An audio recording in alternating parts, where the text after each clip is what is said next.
Vadodara corporation સંચાલિત નગર પ્રાથમિક શિક્ષણ સમિતિની 120 શાળાઓમાંથી 8 શાળાઓની હાલત અતિ જર્જરિત છે, જેમાંથી 4 જેટલી શાળાઓનું નવનિર્માણ કરાયું અને 4 શાળાની હાલત હજુ પણ જર્જરિત છે। માણેજા ગામની માં ગાયત્રી પ્રાથમિક શાળાને 35 વર્ષ થઈ ચૂક્યા છે। જર્જરિત થતા 9 મહિનાથી અન્ય જગ્યાએ શાળા ખસેડવામાં આવી। શાળામાં ધોરણ 1 થી 8ના 450થી વધારે વિદ્યાર્થીઓને 5 કિલોમીટર દૂર ભણવા જવું પડે છે। વાલીઓ અને વિદ્યાર્થીઓની માંગ છે કે વહેલી તકે આ જગ્યાને નવીનીકરણ કરાવવામાં આવે અને આ જગ્યા પર નવું બિલ્ડિંગ બનાવવામાં આવે। તો બીજી બાજુ વડોદરા નગર પ્રાથમિક શિક્ષણ સમિતિના શાસન અધિકારીનું કહેવું છે કે કોર્પોરેશનમાં આ દરખાસ્ત મૂકવામાં આવી છે, જે મંજૂર થતાં જ નવું બિલ્ડિંગ બનાવવામાં આવશે। આવી રીતે આ લોકોએ નહીં કરીને ગયા વર્ષની અંદર 15થી વધુ શિક્ષણ સમિતિએ શાળાઓ બંધ કરી દીધી છે, જેમાંની એક અકોટા ગામની શાળા છે, એક વારસિયાની શાળા છે। આવી રીતે આ લોકોએ કંડમ જાહેર કરીને શાળાઓ બંધ કરી દીધી છે। મને તો ક્યાંક ને ક્યાંક એવું લાગે છે કે આ લોકો શિક્ષણ માફિયાઓને આગળ વધારવાટું કે પ્રાઇવેટ સ્કૂલોને આગળ વધારવાટું આ એક કાવતરું ઘડી રહ્યા હોય એનો એક આ ભાગરૂપ મને દેખાઈ રહ્યો છે।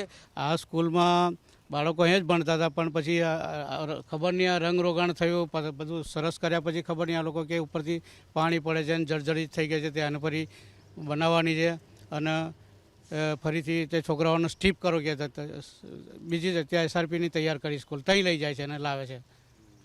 સવારમાં હિન્દી મીડિયમ છે ને સાંજે ગુજરાતી મીડિયમ છે, એ રીતના સેટિંગ કર્યું છે લોકોએ। 3 મહિના સુધી તો અમે પોતે પેરેન્ટ્સ ગયા લેવા મૂકવા અને પછી પાછળ મગજમારી કરી અમે લોકોએ બધાએ, તો પછી બસની વ્યવસ્થા કરી આ લોકોએ।